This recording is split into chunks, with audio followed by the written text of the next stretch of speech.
खतियान में कुछ त्रुटियां रह जाती हैं। जैसे वर्तमान में झारखंड राज्य के कुछ जिलों में खतियान लागू किया गया है, इसमें कुछ त्रुटियां परिलक्षित हुई हैं।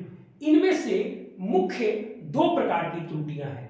पहला ये कि जमीन फिर से विक्रेता के नाम पर ही दर्ज हो गया है।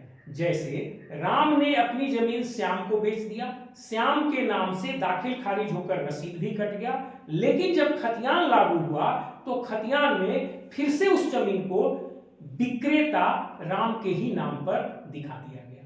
इसी प्रकार से जो दूसरी मुख्य त्रुटि है वो ये है कि जमीन पुराने रैयत के नाम पर ही दर्ज हुई है। जैसे पिता से दाखिल खारिज होकर जमीन पुत्र के नाम पर चली गई, पुत्र के नाम से लगान रसीद भी कट गई, लेकिन जब खतियान लागू हुआ मतलब जब नया खतियान लागू हुआ तो फिर से वो जमीन पिता के नाम पर ही दिखाई गई है। इससे बहुत सारी समस्याएं उत्पन्न होती हैं। इस संबंध में सर्वे के कुछ नियम का पालन करना आवश्यक है। इसे आप सर्वे का नियम भी कह सकते हैं या सावधानियां भी कह सकते हैं। इनको पालन करने से सर्वे खतियान में इस प्रकार की त्रुटियां नहीं होंगी। अब देखिए, सर्वे के कुछ नियम हैं या समझ लीजिए सावधानियां हैं जिनको बरतने की आवश्यकता है। पहला ये कि जब भी किसी क्षेत्र में सर्वे हो रहा होता है तब उस क्षेत्र में जमीन की खरीद बिक्री पर पूर्ण रूप से रोक लगाई जानी चाहिए। यदि मान लीजिए सर्वे एक लंबे काल में हो रहा है, मतलब अधिक समय लग रहा है, तो कम से कम जब सर्वे फाइनलाइज होने लगता है तब अंतिम 6 महीना या साल भर के लिए, अंतिम साल भर या 6 महीना के लिए जमीन की खरीद बिक्री पर जरूर रोक लगाई जानी चाहिए। और इस दौरान जितना भी खरीद बिक्री हो गया होगा वो सभी कागजात सर्वे ऑफिस में जरूर प्रस्तुत कर दिए जाने चाहिए ताकि वो परिवर्तन नया खतियान में दर्ज हो जाए। दूसरा, जब सर्वे हो रहा होता है तो दाखिल खारिज पर जरूर रोक लगाई जानी चाहिए। और यदि सर्वे लंबे काल में हो रहा है तो कम से कम अंतिम साल भर या 6 महीने के लिए दाखिल खारिज पर पूर्ण रूप से रोक होनी चाहिए। और इससे पहले सर्वे के दौरान जितने भी नए दाखिल खारिज हो चुके होंगे उन सबके कागज ले जाकर सर्वे ऑफिस में जरूर दे देना चाहिए ताकि वो परिवर्तन नए खतियान में दर्ज हो जाए। अब इस दौरान मतलब जिस समय सर्वे हो रहा है और खतियान बन रहा है उस दौरान कोई दूसरा राजस्व न्यायालय संचालित नहीं होना चाहिए। इन न्यायालयों को शिथिल अवस्था में रहना चाहिए। जैसे सर्किल ऑफिसर या अंचल अधिकारी का न्यायालय, DCLR भूमि सुधार उप समाहर्ता का न्यायालय या एडिशनल कलेक्टर का न्यायालय या अन्य राजस्व न्यायालय जो भी हैं वो सभी शिथिल अवस्था में रहेंगे और सभी समस्याएं सर्वे ऑफिस के न्यायालय में प्रस्तुत की जाएंगी और वो न्यायालय या तो स्वयं फैसला करेगा या उसे सिविल कोर्ट को रेफर करेगा। और वो न्यायालय जो भी फैसला करेगा वो नए खतियान में स्वयं दर्ज कर लेगा, तब नया खतियान में त्रुटि नहीं रहेगी। और अब एक अंतिम बात,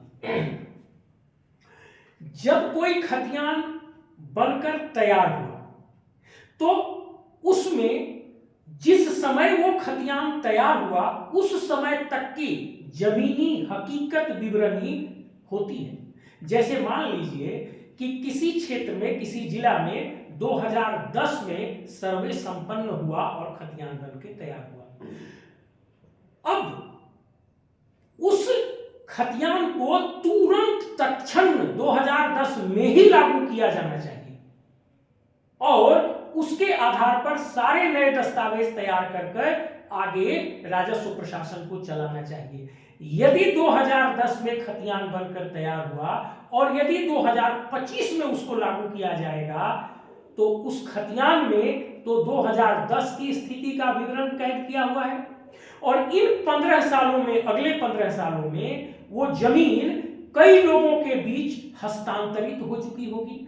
अब जब 2010 के खतियान को 2025 में जैसे ही लागू कीजिएगा, वो 2010 की स्थिति को बताएगा, जबकि बाद के 15 सालों में जमीन हस्तांतरित होकर कई हाथों में जा चुकी है और फिर जमीन किसी और के पास होगी और खतियान में किसी और का नाम दर्ज पाया जाएगा। इससे ये समस्या होगी। इसलिए खतियान बनाने में ये जो चौथी सावधानी है कि जैसे ही सर्वे संपन्न हुआ तुरंत खतियान को बनाकर उसको लागू करना चाहिए और उसी के आधार पर आगे का संचालन किया जाना चाहिए। अब इसको एक और उदाहरण से समझिए। आप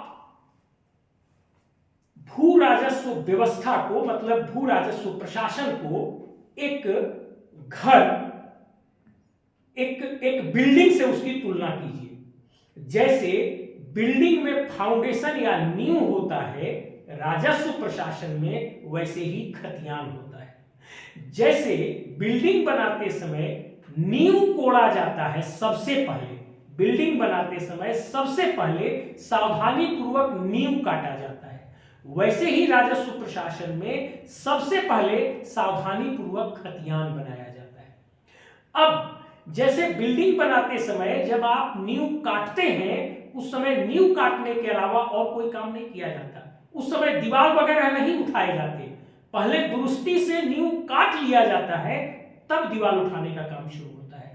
वैसे ही राजस्व प्रशासन में पहले खतियान बनाने का काम सर्वे से होता है और जब ये काम होता है तो केवल यही काम होना चाहिए, इसके अलावा अन्य राजस्व के कार्य नहीं होने चाहिए। अर्थात खरीद बिक्री, दाखिल खारिज, ये सब बातें नहीं होनी चाहिए। जब खतियान दुरुस्ती से बन जाए तब इसके ऊपर रजिस्टर 2 रूपी दीवार उठाकर आप राजस्व प्रशासन को आगे बढ़ा सकते हैं, तब जाके ये सही होगा। मेरे ख्याल में ये बातें आपको काफी स्पष्ट हुई होंगी और इसमें रैयत को भी एक सावधानी बरतना चाहिए। जब भी सर्वे हो रहा है तो आप स्वयं से इन सावधानियों को बरतिए ना। आप खुद ही कोई खरीद बिक्री मत कीजिए, दाखिल खारिज मत कराइए, किसी दूसरे न्यायालय में मत जाइए। आप रैयत को ही खुद समझना चाहिए कि हमारे क्षेत्र में सर्वे हो रहा है, अभी हम जमीन नहीं खरीदेंगे, हम खरीदेंगे और फिर से जमीन विक्रेता के नाम पर चला जाएगा, इसलिए हम अभी नहीं खरीदेंगे। और यदि गलती से खरीद लिए हैं तो तुरंत उस रजिस्ट्री के वाला को लेकर सर्वे ऑफिस भागेंगे और वहां जाके देंगे कि ये हम खरीद लिए हैं, हमारे नाम पे खतियान कीजिए। वैसे ही हम उस समय दाखिल खारिज नहीं कराएंगे और यदि करा लिए हैं तो तुरंत दौड़ के जाएंगे सर्वे ऑफिस, बोलेंगे इसको हमारे नाम पे कीजिए। वैसे ही हम किसी दूसरे न्यायालय में अब लड़ाई न लड़के, या दूसरे न्यायालय में हमारा रेकर्ड चल रहा है तो उसको हम सर्वे ऑफिस में ले जाएंगे और सर्वे ऑफिस के कोर्ट में ये सारी चीजें चलेंगी। और फिर अंतिम बात यह है सरकार की ओर से कि इसे तत्क्षण लागू किया जाना चाहिए। यदि ये सावधानियां बरती जाएं तो खतियान में लगभग त्रुटियों का निराकरण किया जा सकता है। Thank you.